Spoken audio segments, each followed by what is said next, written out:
Welcome to our channel. నేను Yagnamurthy. IT raids ఇప్పుడు ఇండస్ట్రీలో హాట్ టాపిక్ ఇదే.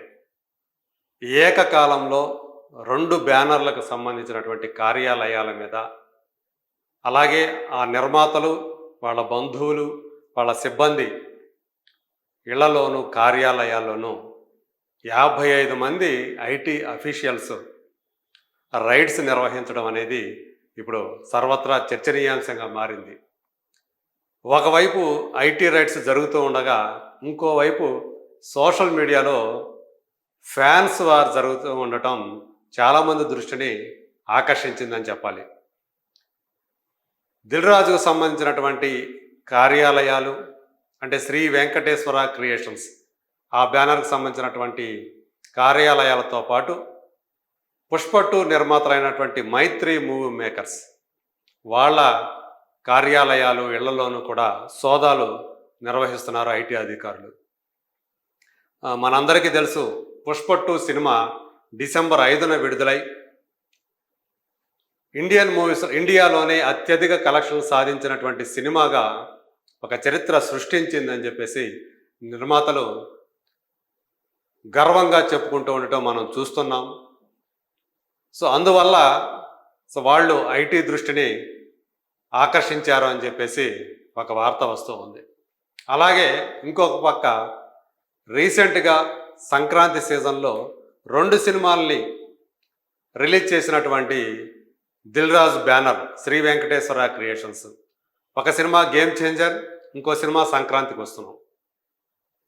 అయితే సంక్రాంతికి వస్తున్నాం సినిమా 3 సినిమాలు అంటే సంక్రాంతికి విడుదలైనటువంటి 3 సినిమాల్లో విజేతగా నిలిచింది సంక్రాంతికి వస్తున్నాం అనే సినిమా అని చెప్పేసి ట్రేడ్ వర్గాల వాళ్ళు చెప్తున్నటువంటి విషయం. చాలా వేగంగా 200 కోట్ల రూపాయల మార్కును అందుకున్నటువంటి రీజనల్ ఫిలింగా అది ఒక చరిత్ర సృష్టించింది. ఇదివరకు అలవైకుంఠపురంలో సినిమా మీద ఉన్నటువంటి రికార్డ్ ఏదైతే ఉందో 1 వీక్లో 180 కోట్ల గ్రాస్ కలెక్ట్ చేసి ఒక చరిత్ర సృష్టిస్తే, దాన్ని ఇప్పుడు సంక్రాంతికి వస్తున్నాం సినిమా బ్రేక్ చేయటం అనేది ఒక విశేషంగా చెప్పుకుంటూ ఉన్నారు. ఇప్పటి వరకు కూడా అంటే ప్రేక్షకుల్లో అత్యధికంగా ఇమేజ్ ఉన్నటువంటి, క్రేజ్ ఉన్నటువంటి స్టార్లని పక్కకు నెట్టి మరి ఒక సీనియర్ హీరో అయినటువంటి రీసెంట్లో అంతగా ఫామ్లో లేనటువంటి విక్టరీ వెంకటేష్ ఆ ఫీట్ సాధించడం ఇప్పుడు అందరినీ కూడా విస్మయానికి గురి చేస్తుంది.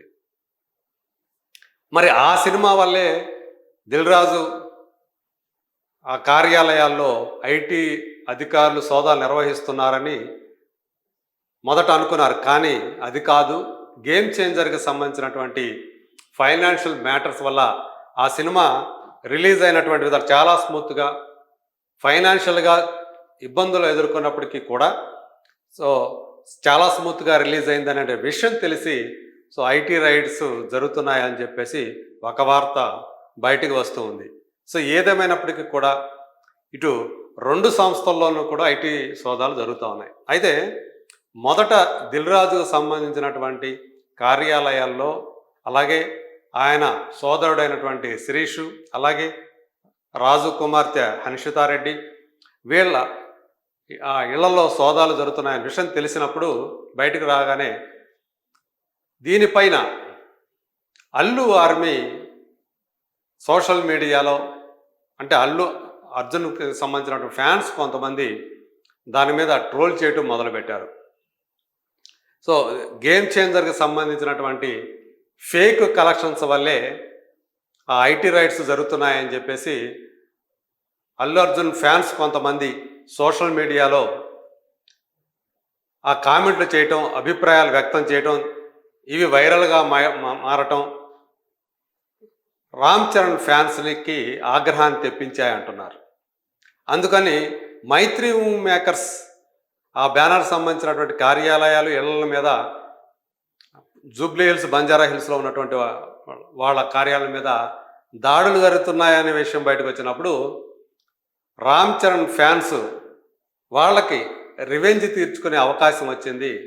మీరు పుష్ప 2కు సంబంధించి మీ నిర్మాతలు ఫేక్ కలెక్షన్స్ పెట్టడం వల్లే ఇప్పుడు మళ్ళీ మీ నిర్మాతల కార్యాలయాల మీద దాడులు జరుగుతున్నాయని చెప్పేసి వాళ్ళు ప్రతిగా స్పందిస్తున్నారంటూ సోషల్ మీడియాలో విరివిగా ప్రచారం జరుగుతూ ఉంది.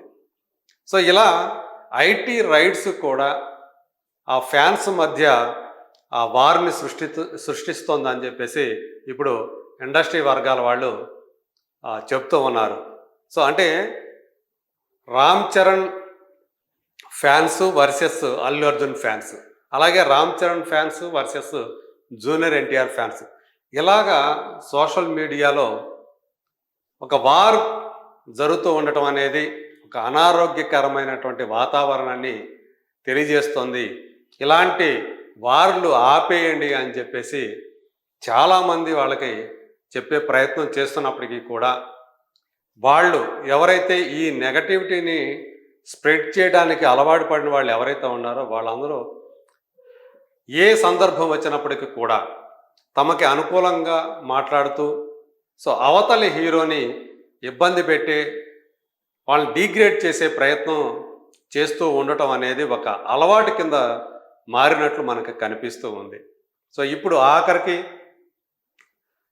దిల్ రాజు వర్సెస్ మైత్రి మూవీ మేకర్స్ అన్నట్లుగా కూడా పరిస్థితి తయారైందని చెప్పేసి ఈ మధ్యకాలంలో వింటూ ఉన్నాం. అంటే డిస్ట్రిబ్యూషన్ వ్యవస్థలో దిల్ రాజు మోలో పని చేస్తున్నాడన్న అభిప్రాయంతో మైత్రి మూవీ మేకర్స్ వాళ్ళు దాంట్లోకి డిస్ట్రిబ్యూషన్లోకి అడుగు పెట్టారు అంటూ ఆ మధ్య ఒక వార్త బాగా సర్క్యులేట్ అయింది. సో అందు గురించి వాళ్ళు తమ సినిమాలకు సంబంధించి సో దిల్ రాజుకి ఇవ్వకుండా వాళ్ళే తెలంగాణలో రిలీజ్ చేసుకోవటం ఉండటం, వాళ్ళకంటూ వాళ్ళ బయ్యర్లని వాళ్ళు తయారు చేసుకోవటం కనిపిస్తూ ఉందని చెప్పేసి సో వాళ్ళు చెప్తున్నారు. అంటే ఇప్పుడు వాళ్ళు ఏ సినిమాలు అయితే నిర్మిస్తున్నారో ఆ సినిమాలని వాళ్ళు స్వయంగా డిస్ట్రిబ్యూట్ చేయటమో లేదంటే వాళ్ళ బయ్యర్లకి వాళ్ళ డిస్ట్రిబ్యూటర్లకి ఇవ్వటమో చేస్తూ వస్తున్నారని చెప్పేసి చెప్తూ ఉన్నారు. ఈవెన్ వాళ్ళు ఎగ్జిబిషన్ రంగంలో కూడా అడుగుపెట్టారు. హైదరాబాద్తో పాటు మరికొన్ని ఏరియాల్లో కూడా వాళ్ళు థియేటర్లను లీజుకు తీసుకొని సో మైత్రి అనే పేరు పెట్టుకొని ఆ థియేటర్లు ఏ పేరైతే ఉండే వాటిని జోడించి ఆ థియేటర్లకి ఆ పేరు పెట్టడం మనకు కనిపిస్తూ ఉంది. ఫర్ ఎగ్జాంపుల్ హైదరాబాద్లో ఉన్నటువంటి హైదరాబాద్ బాలానగర్లో ఉన్న విమల్ థియేటర్ని ఇప్పుడు మైత్రి విమల్గా దాన్ని పరిగణిస్తూ ఉన్నారు. సో అలా ప్రొఫెషనల్ అంటే వృత్తిపరంగా ప్రొఫెషనల్గా ఇలా ఇద్దరు రెండు పెద్ద సంస్థలు ఈ విధంగా పోటీ పడుతూ ఉంటే ఇంకో పక్క హీరోల మధ్య కూడా అలాంటి వాతావరణం. అల్లు అర్జున్ సో ఆయన తను ఆర్మీ అని చెప్పేసుకున్నటువంటి వాళ్ళు ఆ ఫ్యాన్స్, ఇప్పుడు అలాగే రామ్ చరణ్ ఫ్యాన్స్ అంటే మెగా ఫ్యాన్స్, వీళ్ళ మధ్య ఉన్నటువంటి సోషల్ మీడియాలో నడుస్తున్నటువంటి ఆ యుద్ధం ఏదైతే ఉందో అది ఏ విషయం వచ్చినప్పుడు కూడా ఏ అంశం వచ్చినప్పటికీ కూడా దాన్ని వాళ్ళు తమకు అనుకూలంగా మార్చుకొని ఆ రచ్చకెక్కడం అనేది మనం చూస్తూ ఉన్నాము. సో ఇప్పుడు అదే పరిస్థితి. వాళ్ళ సినిమాని ఆ నిర్మాతల మీద రైట్ చేస్తేనేమో వీళ్ళు దాన్ని అనుకూలంగా మార్చుకొని దాని మీద బురద చల్లటం, అలాగే యువతల వాళ్ళ మీద రైళ్లు జరుగుతుంటే అవతల వాళ్ళు దాన్ని తమకు అనుకూలంగా మార్చుకొని బురద చల్లటం, ఇదంతా కూడా ఈ ఫ్యాన్స్ వారు అనేది ఒక దురదృష్టకరమైనటువంటి పరిణామంగా మారిందని చెప్పేసి అందరూ కూడా అభిప్రాయపడుతున్నారు. దీనికి మంగళం పాడాల్సినటువంటి ఈ యుద్ధానికి సోషల్ మీడియాలో ఈ ఫ్యాన్స్ వారికి ముగింపు పలకాల్సిన అవసరం ఉందని చెప్పేసి విఘ్నులందరూ కూడా అభిప్రాయపడుతున్నారు. వాళ్ళు తెలుసుకోవాలి, ఇదంతా కూడా ఇది సినిమాకి అంతిమంగా చేటు చేస్తుందని చెప్పేసి చెప్తూ ఉన్నారు. మరి అభిమానులు వాళ్ళ మాటల్ని ఆలకిస్తారా లేదా చూద్దాం.